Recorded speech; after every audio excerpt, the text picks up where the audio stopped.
Hello, I'm Sally Hoskin, Master Gardener with Becker County, and this is Brianna Layson, Master Gardener Intern. Today we are going to be discussing some unusual tomato questions because a lot of people, that's their favorite plant to start in the garden, or a favorite of experts. We had a very unusual issue this year with a bug, a rather large bug when they came in. These bugs were tomato hornworms. They're a caterpillar that eventually actually turns into a variety of sphinx moths called the five-spotted hawk moth, kind of related to those hummingbird moths you'll see at your fuchsias.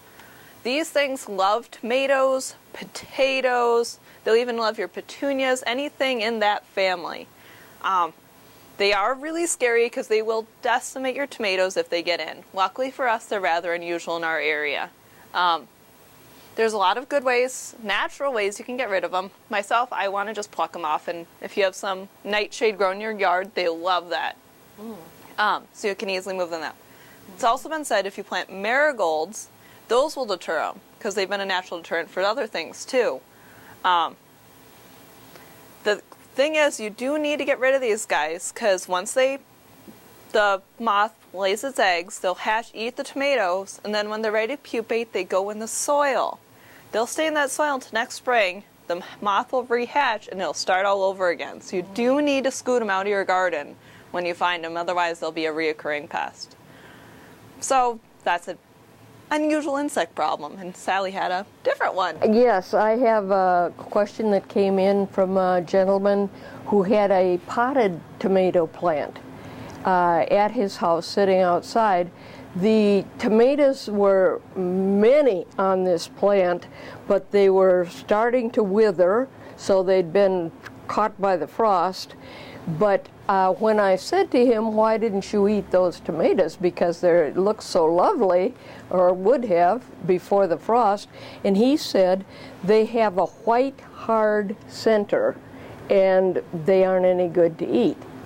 Well, I wondered about that, and so I looked that up, and they can have a white hard center, but with patience.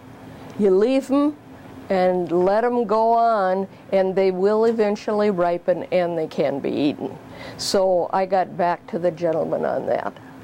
So those are tomato questions.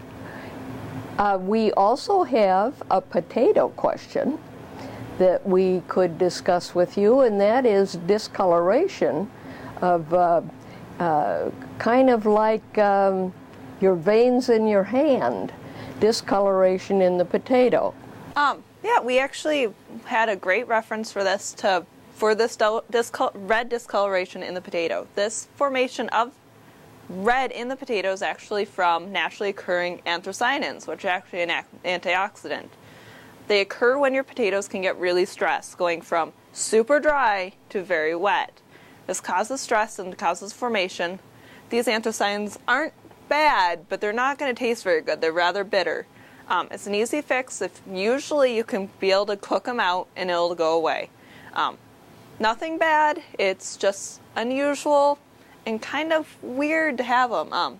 Blue potatoes, those blue-purple ones, it's a naturally occurring thing. So unusual, but not bad. So is there any way to prevent that from happening in the first place?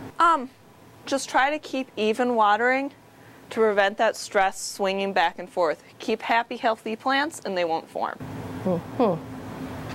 Thank you.